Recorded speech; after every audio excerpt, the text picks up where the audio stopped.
The Nintendo Switch is one of Nintendo's best-selling consoles of all time, and it's probably my favorite game console ever. Given Nintendo's record when it comes to different versions of the same console, and since the Nintendo Switch Lite came out very recently, it's safe to say Nintendo will probably release a Nintendo Switch Pro, new Nintendo Switch, Nintendo Switch XL, or whatever they're going to call it, within the next couple years. Even though I love the original Switch, I have some ideas for new features and improvements that could be made in a new version. So, I decided to make a video about it. I'm MS Guy, and today I'm going to be listing some of my ideas for what could be added to each part of the Switch in a new version. Before we get started, be sure to subscribe to my channel so you never miss another video like this. Now, without further ado, let's get started.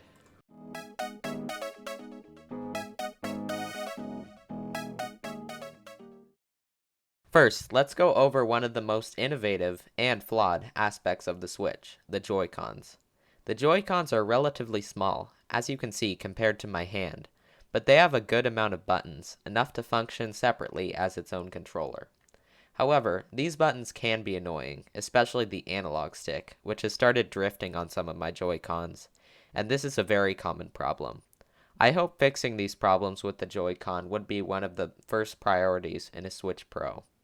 Like I said, you can use the Joy-Con as a single controller, but it can be really uncomfortable and hard to use, especially if you have bigger hands. So, I hope Nintendo would make the Joy-Cons bigger along with the rest of the Switch. The Switch also comes with these safety straps that make the Joy-Con a little more comfortable.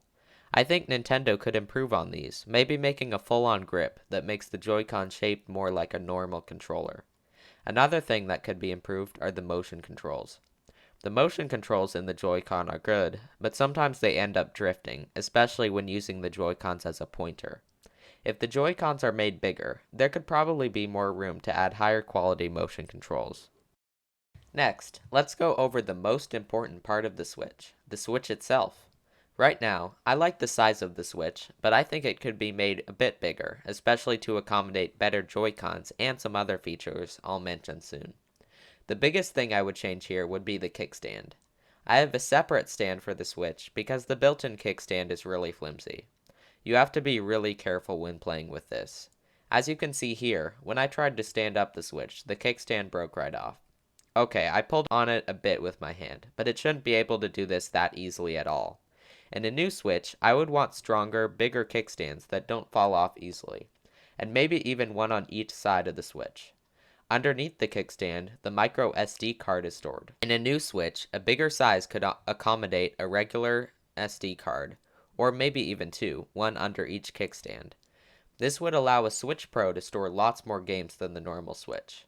Another thing I would want to add would be more inputs on the Switch, like a USB input or even an HDMI input for capture cards. That last one probably doesn't apply to many people, but it would be helpful to me. Of course, to allow this, the Switch Pro would have to be bigger and thicker as well. Next up, we have the last big thing that comes with the Switch, the TV dock. The TV dock is what allows the Switch to be played on bigger screens, and it also has a lot of other inputs you can use for things like chargers and controllers.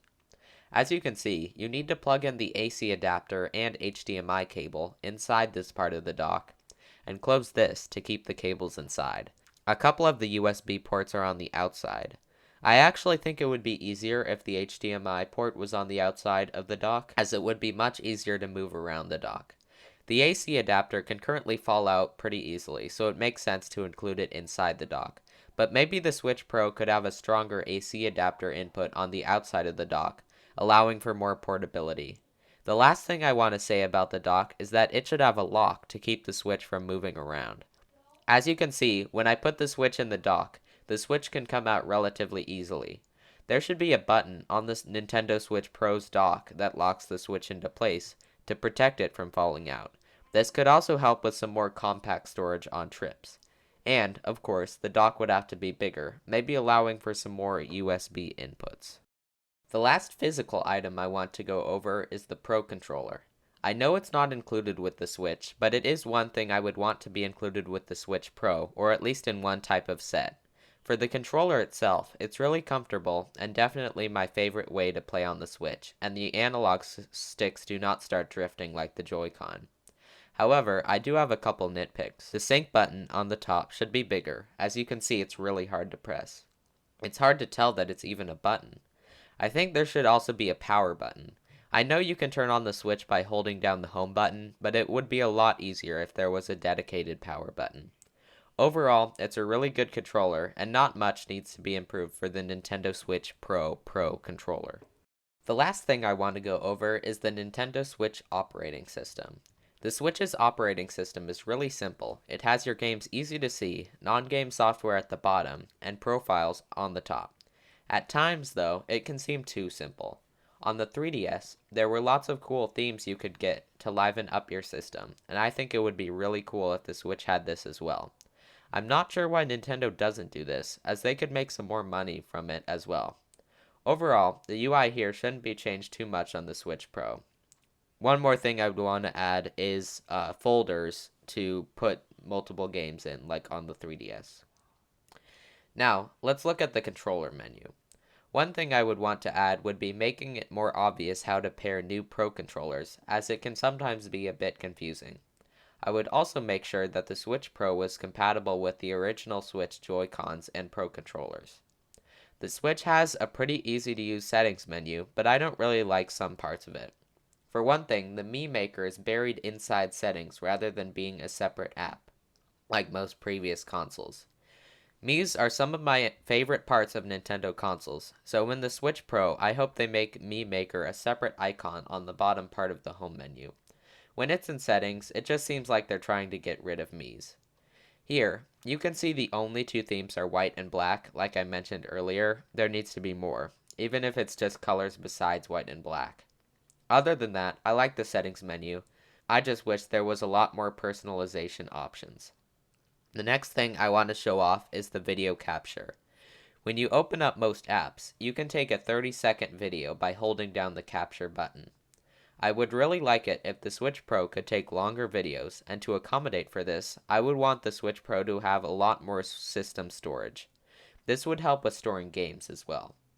Anyway, I also hope the album menu includes some more editing and personalization options. As you can see, you can trim videos and do a couple of other things, but I think a full-on video editing feature would be really cool. I generally like the Switch home menu, but to me, it sometimes seems like it's just that, a tool to get to more fun things. In previous Nintendo consoles, the home menu was a lot more interactive and fun, and I really think the Switch Pro is a great opportunity to make the home menu a lot better. So anyway, that's what I hope is included in the Switch Pro. I'll be excited for if this comes out, and when it's announced, I'll definitely make a video about it, so subscribe so you never miss any important videos like that. If you liked my ideas, be sure to like this video, and tell me what you thought in the comments. Also, I have a Discord server now, and the link to join is in the description. There, you can see when I upload a video or start a live stream right away, and tell me some of your ideas for new videos. That's it for today, and I hope to see you next week. Bye!